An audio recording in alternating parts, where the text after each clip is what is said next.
Christelle, c'est Oui. à vous et vous allez répondre aux questions de nos téléspectateurs, questions santé et bien-être. On commence avec Jimmy de Quimper qui vous dit « J'ai bu un cocktail alcoolisé à base de pamplemousse rose à un mariage samedi et je me suis sentie très vite pas très bien. Pour quelle raison ?» Très vite, pas très bien. Qu'est-ce que ça veut Parce que dire c'était le 7e. Ça.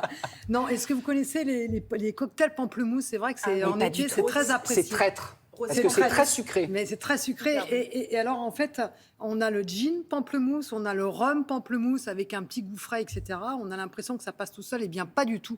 Méfiez-vous parce que tous les cocktails à base de pamplemousse accélèrent les augmentent effets de l'alcool. l'état d'ébriété. En fait, il y a dans le pamplemousse des molécules qui vont limiter la dégradation au niveau du foie de l'alcool. Donc, en fait, c'est comme si vous augmentiez les doses.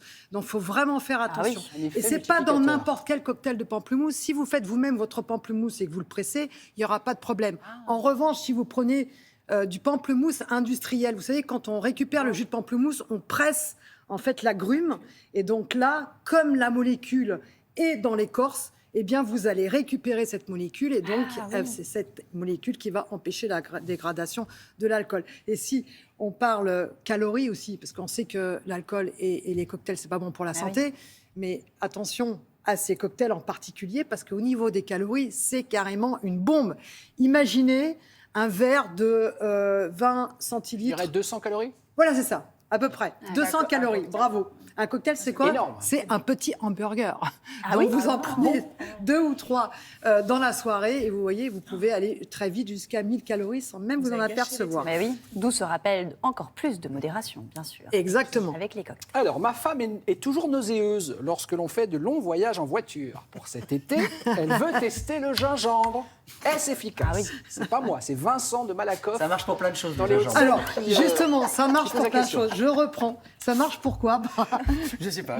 Je sais Oui, pas. c'est aphrodisiaque, Alors, voilà. mais alors, surtout pas. C'est-à-dire qu'on dit tout le temps que le gingembre est aphrodisiaque. Oui. Mauvaise nouvelle pour vous. C'est faux, ça n'a jamais été montré. On n'a jamais pu montrer les c'est drôle, propriétés Bon, en tout cas, c'était pas la aphrodisiaques du question, gingembre. là. Mais en tout cas, sur les nausées, c'est super En revanche, efficace. les propriétés, les vertus antiémétiques, Oui. c'est-à-dire qui diminuent les nausées et les vomissements, ça c'est documenté, ça c'est prouvé.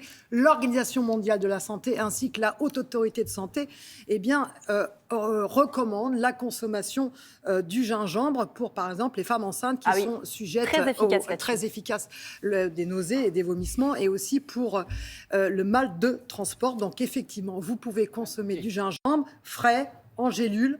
Vous pouvez même le gratter un peu, enlever l'écorce et le mâchouiller. Et ça fonctionne bien. Ou alors, quand vraiment vous avez besoin d'une bonne dose, en gélule. Et c'est intéressant, vraiment, sans effet secondaire, à rappeler qu'il y a beaucoup de médicaments anti-émétiques contre les nausées qui sont maintenant décriés pour leurs effets secondaires. Or là, Il y en aucun a effet aucun. secondaire et des vertus documentées.